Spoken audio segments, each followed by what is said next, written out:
goodbye, thank you. Québec Kilo, je reviens à l'appel. Echo 2, runway 26, QNH 1019.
Évoquer le Lama, c'est évoquer une machine d'exception. C'est évoquer plus de 30 ans de vol en montagne et des milliers de vies sauvées. En 1972, il est monté à 12 440 mètres. Personne n'a fait mieux depuis. Sa technologie date des années 50, mais il peut toujours soulever une charge aussi lourde que lui. Jusqu'en 1997, Eurocopter, le constructeur français du Lama, ne lui avait jamais donné de véritable successeur. Jusqu'à l'apparition de l'écureuil B3, un concentré de puissance et de technologie.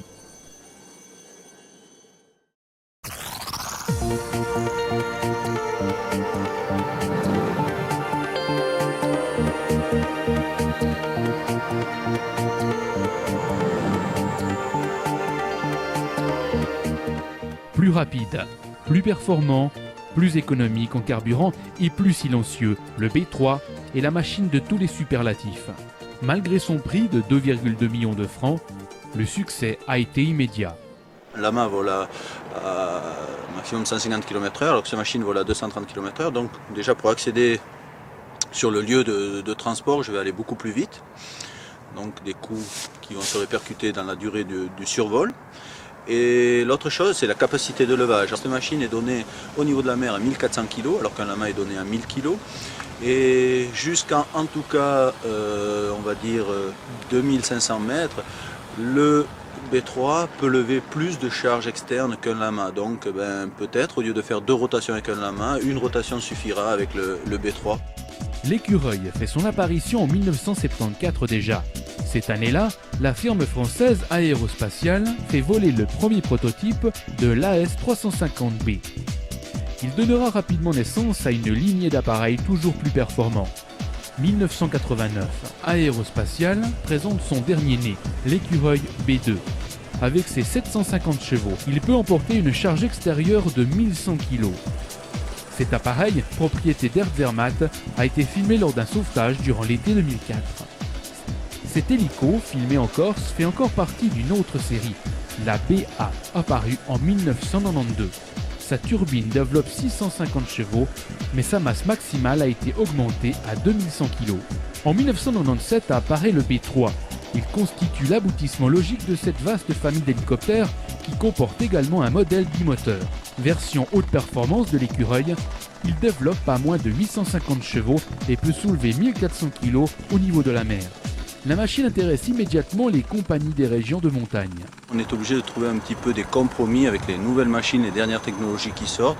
Des machines qui sont souvent au départ fabriqués pour du transport de passagers, qui est la principale activité hélicoptère dans le monde, et on doit nous s'adapter pour le transport de charge en montagne.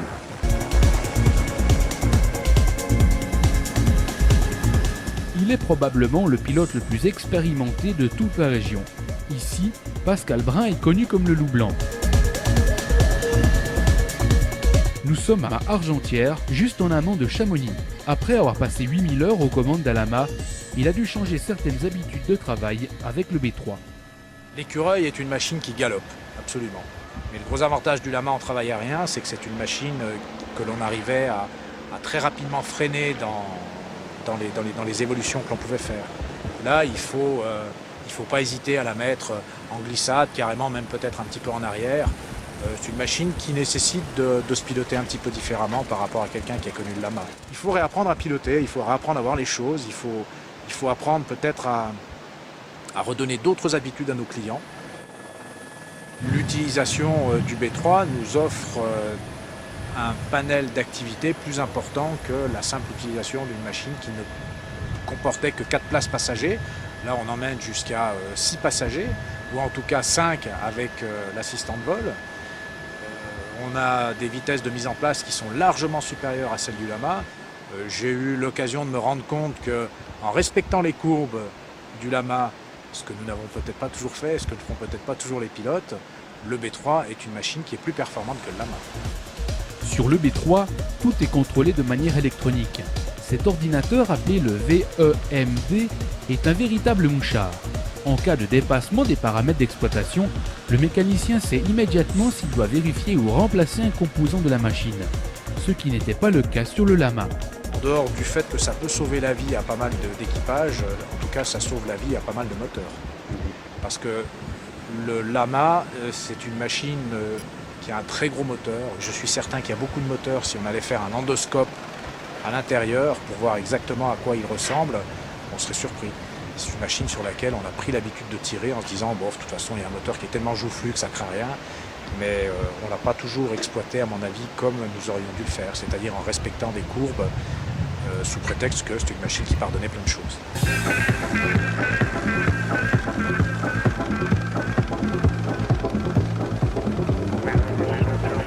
« 14 mai 2005, cet écureuil B3 décolle de Lukla, au Népal. Piloté par le pilote d'essai Didier Delsal, il bat 2 records du monde en se posant sur le sommet de l'Everest à 8848 mètres. À première vue, le B3 semble avoir définitivement détrôné le Lama, mais en utilisation quotidienne, les avis des pilotes sont plus nuancés. Nous sommes à 3900 mètres.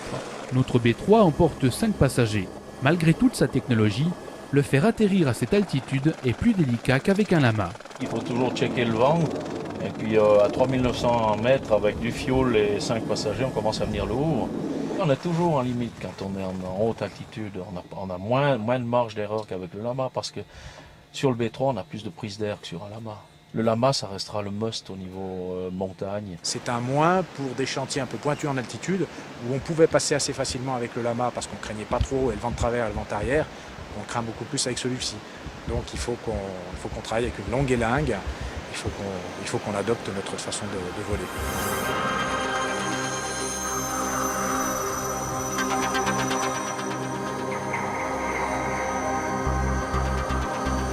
Avec sa cabine entièrement vitrée, le Lama offre une visibilité inégalée aux pilotes.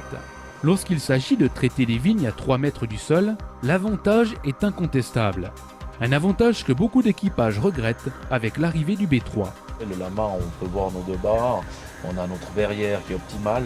Si on prendrait le B3, on verrait ni la barre gauche ni la barre droite.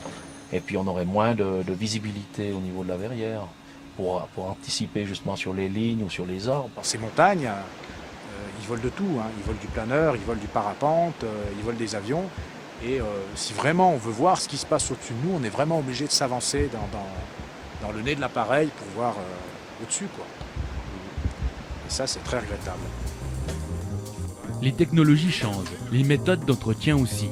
Mise au point en 1954, la mécanique du Lama nécessite tous les jours un graissage complet. Le B3 affranchit les mécaniciens de cette tâche quotidienne. C'est plutôt que du visuel, regarder les niveaux d'huile, regarder les pales principales, le moyeu, puis voilà, l'état en général. Si on me dit l'écurie il est beaucoup plus cher qu'un lama, alors je dois dire que ce n'est pas le cas. Pour l'instant, ce qu'on a fait nous, c'est plus ou moins identique. Il est moins intense pour les contrôles, mais les pièces à changer, c'est nettement plus cher.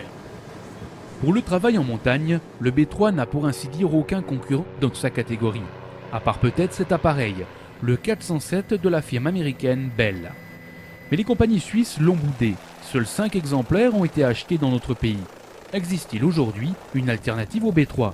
À moins qu'Eurocopter ne nous sorte un super B3, n'ayons plus peur des mots, le Nama est devenu obsolète et c'est désormais la machine de remplacement, en tout cas à l'heure d'aujourd'hui, c'est la machine de remplacement du Lama, le B3.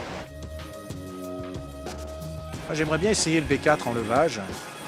C'est une machine assez extraordinaire au niveau de la visibilité.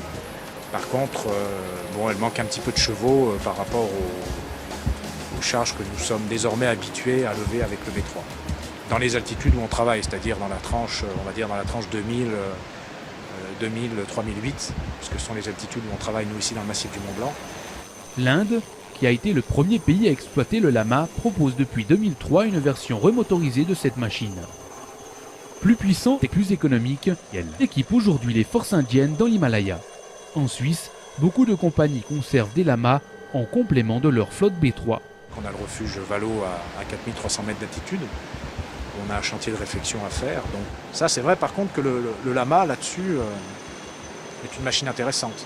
Lorsqu'on va attaquer ce chantier, je serais vachement tenté d'utiliser à nouveau un Lama pour être sûr de pouvoir passer quelles que soient les conditions d'aérologie. En septembre 2005, 33 Lama et 27 B3 étaient opérationnels en Suisse.